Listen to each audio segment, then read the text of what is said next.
a la hora. Muy bien, regresamos a las noticias. Fíjese que durante este fin de semana se conmemoró el Día Internacional del Alzheimer. En rigor fue el día de ayer, el día 21 de septiembre, fecha que busca concientizar y prevenir esta enfermedad que para 2050 podría superar los 500.000 afectados en el país. Todo en medio de diversas investigaciones.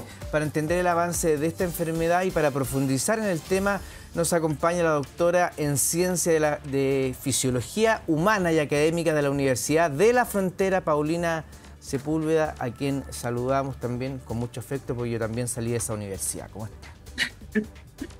Hola, buenos días. Muy buenos días. Fíjese que estaba leyendo aquí el estudio con respecto a esta situación y en un primer comienzo, Paulina, cuesta diferenciar si estamos en presencia de un Alzheimer, de una demencia senil, si estamos también en presencia de una depresión de los adultos mayores. Cuéntanos un poquitito cómo nos podemos ir despejando esas dudas e ir dándonos cuenta que un padre, un familiar, un amigo está pasando por esta situación. Y gracias por acompañarnos. Gracias por la invitación.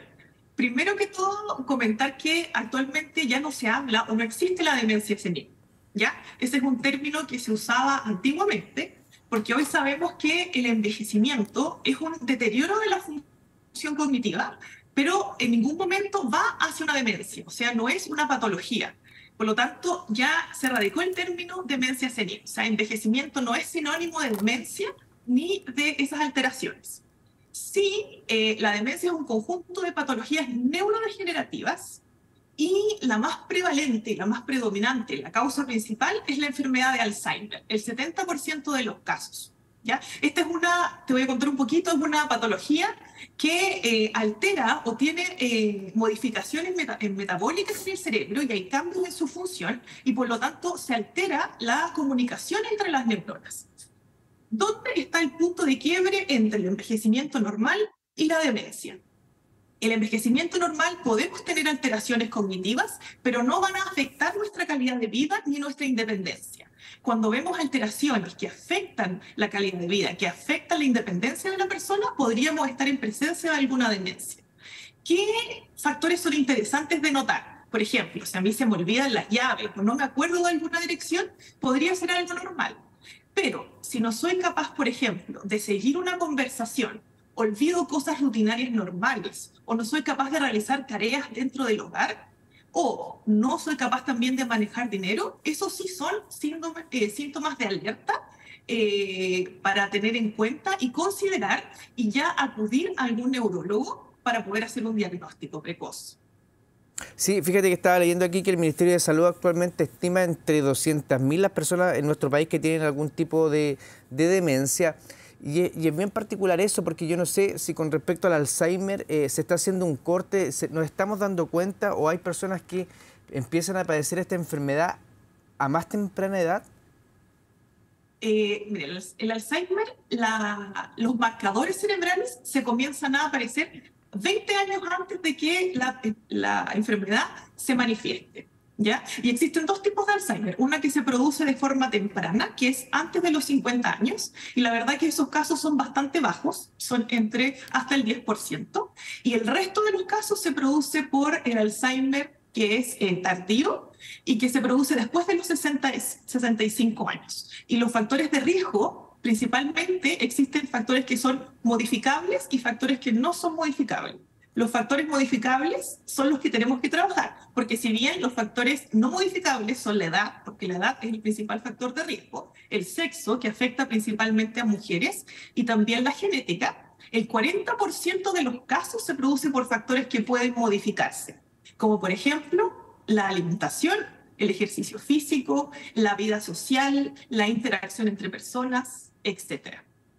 Y tiene, bueno, yo sé que el mundo de la ciencia, ya voy para los 50 y en la década de los 80 yo me recuerdo cuando apareció el VIH, SIDA, era prácticamente una sentencia de muerte y ahí los estudios decían, ¿cuándo encontraremos la solución?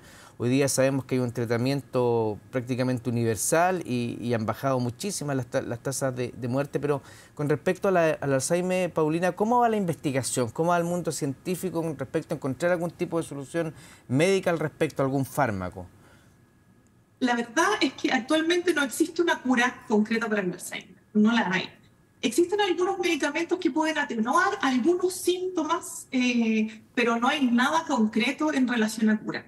Por eso es que nosotros como científicos, la verdad es que nuestra mayor actividad es encontrar alguna prevención, ¿cierto? Intervenir en las etapas tempranas. Lo que sí te puedo contar es que nosotros en la Universidad de la Frontera, junto con la Universidad de Sao Paulo de Brasil, realizamos una investigación preclínica donde utilizamos la hormona tiroidiana como tratamiento para esta enfermedad y los resultados que obtuvimos fueron bastante buenos porque observamos que mejoró la cognición, disminuyó la neuroinflamación y también la muerte neuronal. Entonces, esta terapia, ahora que ya está en la investigación, queremos aplicarla en personas. Esto fue una aplicación durante 30 días aproximadamente, estaba leyendo hoy en el estudio, ¿no? Exactamente, esto es bastante interesante porque la literatura nos dice que el Alzheimer se relaciona con las alteraciones de la tiroides, ya sea el hipotiroidismo o el hipertiroidismo. Entonces nosotros en este grupo de investigación decidimos inyectar hormona tiroidiana a los animales que tenían Alzheimer para ver si lográbamos mejorarla, disminuirla y ver si este era un posible factor neuroprotector. Y efectivamente logramos ver en estos animales que mejoraban la cognición, o sea, reconocían los objetos que se les mostraban, disminuía su inflamación neuronal y también disminuía la muerte neuronal. Entonces, ¿qué podemos concluir de este estudio? Que la verdad es que la hormona tiroidiana puede ser un tratamiento coadyuvante en la enfermedad de Alzheimer. Está en una fase preclínica, pero la verdad es que queremos llevarlo ahora a una fase más clínica. ¿Ya ha habido un aumento o se proyectan aumentos de personas que tengan Alzheimer en los próximos años, en las próximas décadas en nuestro país? Y de ser así, Paulina, ¿a qué se debería? ¿Cuáles son los factores que empiezan a confluir ahí? Yo no sé si la alimentación, el estilo de vida. Sabemos que hay una parte genética que es inamovible, digamos, y que está allí, que están los genes, digamos, pero tú también nos has enseñado en esta conversación que hay factores de riesgo, cosas que estimulan más que otras, digamos. ¿Por dónde va el asunto? ¿Por qué va a aumentar en las próximas décadas en nuestro país y en el mundo, además? Exactamente. Bueno, como lo conversábamos, ¿cierto? Lo repetimos, hay factores que no se pueden modificar, ¿cierto? Pero hay factores que sí se pueden modificar y en base a esos factores son los que tenemos que trabajar. Se espera, como bien tú decías, que para el 2050 aproximadamente 6.000 o 600.000 personas tengan Alzheimer y el 30% de nuestra población va a ser una persona mayor.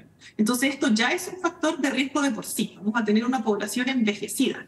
Pero ¿cómo podemos prevenir? ¿Qué factores son los que son más importantes o predeterminantes para esta enfermedad? Principalmente la actividad física. La actividad física es un factor protector enorme para nuestro cerebro, para la salud cerebral, cualquier tipo de actividad física, cardiovascular, de resistencia, etcétera. Junto con eso, la alimentación juega un papel muy importante. Hay alimentos que son antioxidantes, como por ejemplo las legumbres, los ácidos grasos, como el omega 3, que también disminuyen la neuroinflamación. Otro factor importante y que se ha hablado bastante es la contaminación del aire. Por lo tanto, mientras más contaminado el aire, se relaciona directamente con el aumento de la incidencia de Alzheimer. Entonces, es algo que también podemos preocuparnos. Otra cosa importante es el apoyo social, que la persona no esté sola, ya que la soledad es un factor de riesgo. Las mascotas, los niños y las familias son factores protectores también para esta patología. Entonces, si abordamos estos ámbitos, podemos enfrentar de mejor manera y tratar de disminuir esta tasa que se viene bastante alta ya para el 2030, sobre todo en nuestro país, porque somos un país, cierto, que todavía no está a las alturas del resto del mundo. Sí, pues y además que estamos envejeciendo, el 2050 un tercio de la población vamos a ser adultos mayores, vamos a ser, y me incluyo por cierto, en una población, ¿cierto?, donde las parejas jóvenes están teniendo cada vez menos hijos o están optando, dicen llanamente, por no tener hijos. Y nos estamos envejeciendo, pues además estamos viviendo más, nuestra expectativa de vida como chilenos se han ido superando, por lo tanto estas que son enfermedades que golpean duramente a la tercera edad se van a ir incrementando. Además, Paulina, es una enfermedad que es muy compleja no solo para quien la padece, sino que para todo su entorno. Falta orientación, es difícil manejarla, muchas veces no sabemos cómo como apoyar, y además nos da tristeza a personas que hemos visto vitales, que hemos querido toda nuestra vida, cómo se han ido olvidando incluso del nombre de los seres queridos. Hay un viral ahí de David Bisbal, que es un cantante español muy Sí. famoso, que su papá tiene Alzheimer y tiene pequeñas lagunas donde lo reconoce o él le canta, en fin. Pero toda esa convivencia es muy compleja, no solo para quien posee el Alzheimer, sino que para el entorno, para su familia. Así es una patología que si bien afecta a las personas que lo padecen, es una patología que afecta al entorno social. Es una patología que es difícil, donde se observan cambios que son bruscos, sufre la familia, sufre el entorno, entonces conlleva grandes gastos a nivel público y social, y por lo mismo la OMS la ha caracterizado como una patología pública de prevalencia, de sumamente importancia y cómo y que la importancia de tratarla y de hacerla conocida. Como tú decías, actualmente o para los próximos años, la literatura nos dice que vamos a vivir hasta los 104 años. Entonces, ¿cómo queremos vivir hasta esa edad? ¿Cómo queremos que sea nuestra calidad de vida? Entonces, aquí yo creo que la mayor importancia y lo que queremos destacar es conocer esta patología y entender que si bien hay factores genéticos, hay muchos factores que podemos modificar. Entonces podemos invitar a las personas a cambiar esos estilos de vida y ver que el 40%, si modificamos estos pequeños cambios en el estilo de vida, si salimos a caminar, si salimos a caminar con nuestras mascotas, si hacemos un poco de deporte, si andamos en bicicleta, si mejoramos nuestros hábitos, podemos tener factores neuroprotectores en nuestro cerebro que nos ayuden a no llegar a una demencia y prevenirla en una etapa temprana. Entonces, en nuestras manos está, ¿cierto?, el poder prevenir y hacer que estos números y estos indicadores no sigan subiendo. Y Paulina, ¿qué se conversa en la academia de cómo está preparado nuestro Estado, ¿cierto? Como un todo, independiente, digamos, del gobierno de turno? Pero no sé si nos estamos preparando para esto, que se nos va a venir un par de décadas más, o nos falta avanzar, falta conocimiento, falta cobertura. Eso me gustaría profundizar. Igual, ¿cómo visualizas tú desde la academia que se está preparando o no se está preparando el Estado? La verdad es que sí, bueno, las políticas públicas están enfocadas hacia las personas mayores, están enfocadas a la prevención, sin embargo, falta mucho. Es necesario que se conozca la patología, que se informe, que se tenga conciencia de qué es, de cómo prevenirla, y por lo tanto creo que en eso estamos al debe como población chilena, considerando que el aumento de la edad es enorme. Entonces estamos bastante al debe. Y por lo mismo como universidades, como instituciones públicas, siempre estamos trabajando y tratando de informar a la población a través de ferias, actividades, trabajando con las municipalidades, con Senama, para que no solo se informe, ¿cierto?, de esta enfermedad, de la demencia tipo Alzheimer, otras, ¿cierto?, como el Parkinson, demencia corporal de Lewy, que también se asocian a esto, para que podamos tener una base y podamos enfrentarla de una mejor manera. Tú hablaste al principio de esta conversación que hay una parte importante que uno empieza a padecer o se manifiesta esta enfermedad después de los 60 años, pero hay una parte también que se manifiesta antes de los 50. Y tú dijiste ahí muy gráficamente, si se le olvida dónde están las llaves, que nos ha pasado todo, ¿cierto? Y a veces nos angustiamos, decimos, chuta, pero ¿cómo se me puede olvidar dónde dejé la llave o dónde dejé el celular? No es para preocuparse. Pero antes de los 50, ¿qué es para preocuparse? Si se me olvida qué, por ejemplo. O si no puedo seguir, ¿qué tipo de conversación?